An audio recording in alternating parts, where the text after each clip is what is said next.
दुखुनांथाव खौरां इआरन सावथुननि भावगिरि रमनि बसुमतारिया अबथिरायै रुंसारि जाबाय।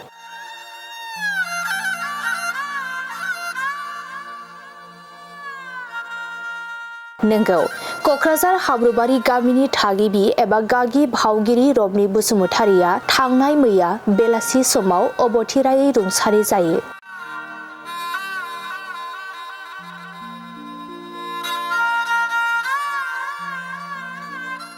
रमनि बसुमतारिया गंसे देहा फाहामसालियाव फाहामथाय लाफुबाय थानाय समावनो रुंसारि जायो।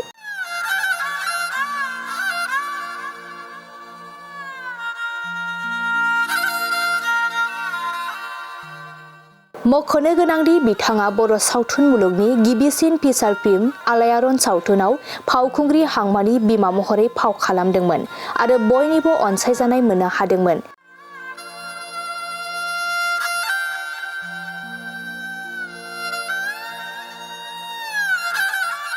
बेनि अनगा रुंसारि टिकेन्द्रजित नार्जारिजों लोगोसे बर'नि गोबां भावथिनागिरिफोरजों बिथाङा थुनफावथिना जात्रा गानफोरावबो भावथिना खालामलांदों।